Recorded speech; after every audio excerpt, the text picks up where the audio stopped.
there is a moment that keeps coming back. Not dramatic, not loud, just sharp enough to sting.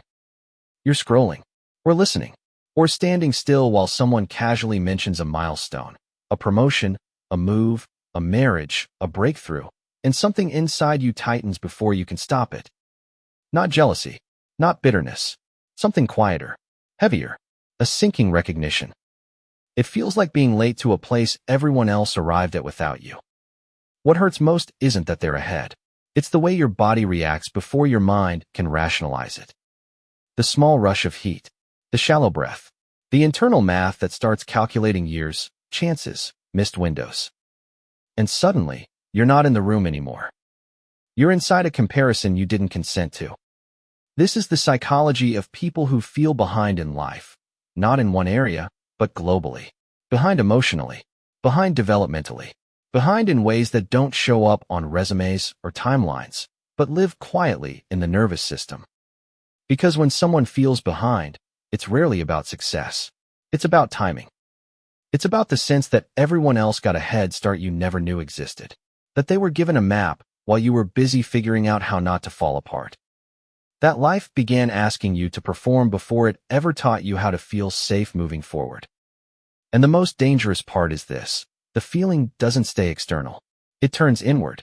It becomes a question you carry everywhere. Why does everything take me longer? Why do I hesitate when others leap? Why do I feel like I'm always catching up to a version of life that keeps moving ahead? This isn't laziness. This isn't lack of ambition. This is something older. Something learned. Feeling behind doesn't come from falling short. It comes from growing up too early in the wrong ways. Some children grow up with space to fail, to explore, to move forward without fear of consequence. Others grow up with responsibility sitting quietly on their chest before they understand what responsibility even means. When childhood requires emotional management, development doesn't stop, it reroutes. Progress turns inward. Energy goes into scanning, adapting, regulating, pleasing, holding things together. And while that builds competence, it quietly delays momentum. You don't learn how to want. You learn how to wait. You don't learn how to move fast. You learn how to be careful. So later in life, when speed is rewarded and decisiveness is praised, your nervous system hesitates, not because you're incapable, but because it was trained in a different economy. An economy where stability mattered more than progress, where safety mattered more than visibility. And no one ever explains that difference to you. The world just hands you a timeline and assumes you started at the same place as everyone else. It doesn't ask what you were carrying. It doesn't account for the emotional labor you did long before anyone called it that. So you internalize the delay as a flaw. You tell yourself you should be further along by now, that you wasted time, that something essential must be missing in you. But what's actually missing is context. Because feeling behind isn't a failure of effort. It's the aftershock of a childhood where your growth had to pause so something else could survive. And until that truth is named, the pressure never stops.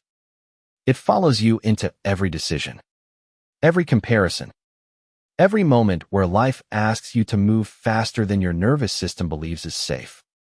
At some point, the feeling stops being situational. It becomes atmospheric. It's there in conversations that should feel neutral, in choices that should feel exciting, in moments that should belong entirely to you, but don't, because a silent scoreboard is always running in the background. You start measuring your life in invisible gaps. How far you are from where you should be. How much later you started compared to others. How many steps it takes you to do what seems effortless for everyone else. And the cruel part is this: the more aware you become of the gap, the harder it is to move. Not because you don't know what to do, but because every step feels loaded with consequence. When someone grows up feeling emotionally delayed, progress doesn't feel neutral. It feels dangerous. Like if you move too fast, something will collapse. Like momentum itself is a threat. So the mind compensates. It overthinks. It rehearses. It waits for the right moment, which never fully arrives. This is where the internal battle lives. Not between motivation and laziness, but between two timelines trying to coexist in the same body. One part of you wants to move forward, to finally catch up, to prove to yourself more than anyone that you're not broken, slow, or behind by nature. Another part is still scanning for danger, still asking, what happens if I choose wrong? What happens if I accelerate and lose control? What happens if I finally arrive and realize I don't belong there either? So you stall, not outwardly, but internally. From the outside, it can look like indecision, like perfectionism, like lack of confidence. But on the inside, it's a nervous system negotiating with a future it doesn't fully trust. And the longer this goes on, the more shame creeps in. Because now it's not just that you feel behind, it's that you feel ashamed for feeling behind. Ashamed for not getting over it. Ashamed for needing more time. Ashamed for not being able to explain why everything feels heavier than it should. This is how the cycle tightens. Pressure increases. Self-judgment follows. Movement becomes even harder. And slowly, without realizing it, the original wound evolves into a belief that something about you is fundamentally late. The shift doesn't begin with confidence. It begins with exhaustion. There's a moment, quiet, almost anticlimactic, where pushing yourself no longer works. Where shame loses its motivational power. Where the inner voice that kept saying, try harder, starts to sound hollow. Not because you gave up, but because you finally notice how much you've been carrying. This is where the truth begins to surface. That you weren't slow, you were overloaded.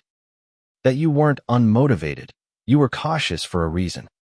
That you didn't fall behind, you were diverted. When childhood teaches you that stability must be protected at all costs, the future stops feeling like an open field. It feels like a risk assessment. Every desire has to justify itself. Everyone has to earn permission. So wanting more triggers guilt. Moving faster triggers fear.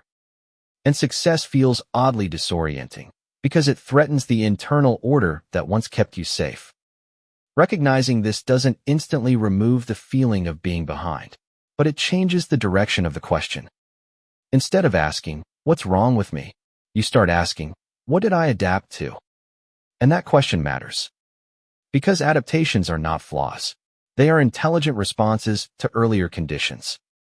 And what was once necessary can become limiting, not because it was wrong, but because the environment changed. This is the point where the inner battle shifts. From self-attack to self-observation. From urgency to curiosity. You begin to see how your pace was shaped, how your caution protected you, how your delay was not a lack of worth, but a reflection of how much you once had to manage alone. And in that recognition, something subtle loosens. The timeline doesn't disappear, but it stops owning you. There comes a moment when the pressure stops feeling external. No new comparison triggers it. No fresh reminder sets it off.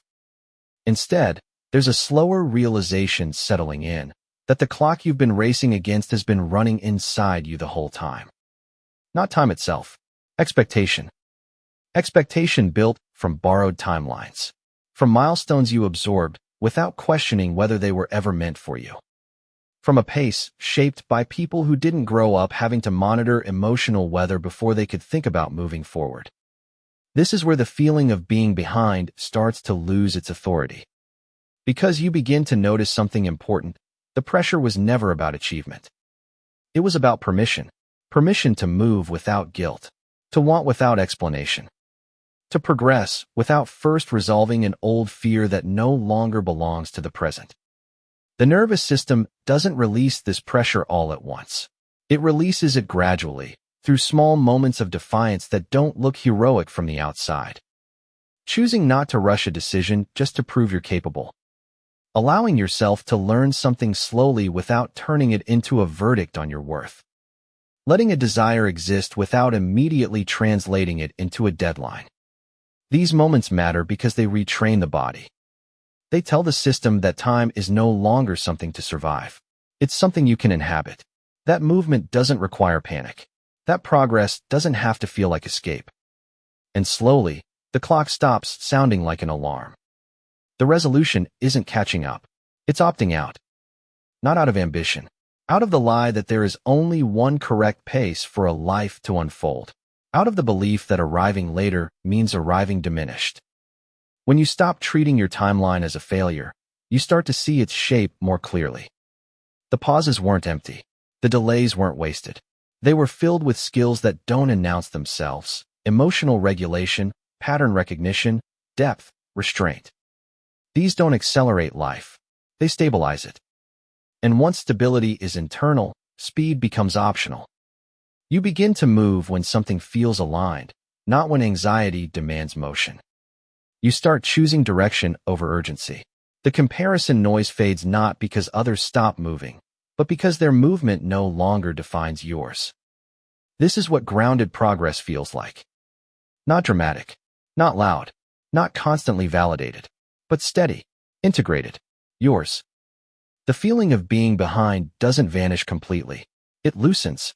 It becomes a memory rather than a verdict, a sensation you can notice without obeying. And in its place, something quieter takes hold. A sense that you are not late to your life. You are arriving from a different path. One that required you to carry more early on, and therefore taught you how to move with intention now. There is nothing to catch up to.